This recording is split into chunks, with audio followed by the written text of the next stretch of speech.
Production de l'oxygène, le ministre de l'Industrie fait le point. Le ministre de l'Industrie, Ahmed Zegdar, a reçu, au ministère de l'Industrie, les chefs des groupes parlementaires de l'Assemblée populaire nationale, où il a abordé avec eux de nombreuses questions liées au secteur industriel, notamment les efforts déployés pour doubler la production de oxygène médical pour faire face à la pandémie de corona. Un communiqué du ministère a précisé, au cours de la réunion, Zegdar a expliqué aux chefs de groupe parlementaires que tous les secteurs industriels publics et privés se mobilisent pour répondre aux besoins de certains matériels médicaux, notamment en oxygène médical, faisant référence aux possibilités actuelles de production de cette substance vitale, qui a doublé par rapport à l'année dernière. Il a également évoqué un certain nombre de projets qui entreront en service dans un avenir proche pour augmenter les quantités d'oxygène produites, comme l'usine de Batia, d'une capacité de production de 100 000 litres par jour,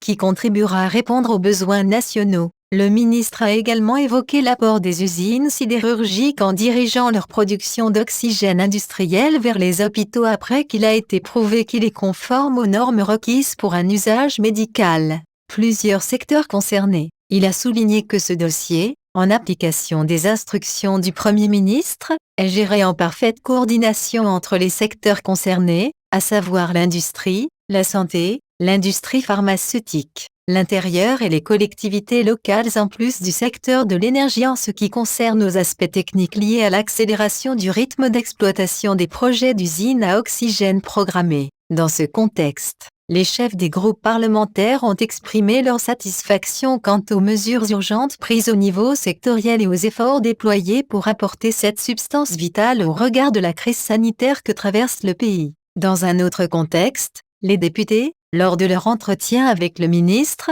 ont abordé certaines préoccupations liées au secteur industriel, telles que le projet de loi sur les investissements et les mécanismes qui seront adoptés à l'avenir dans la gestion et la distribution de l'immobilier industriel et les vues de ces deux dossiers, exprimant leur grande volonté de soutenir le travail complémentaire entre les organes exécutifs et législatifs dans le cadre de servir les intérêts du pays.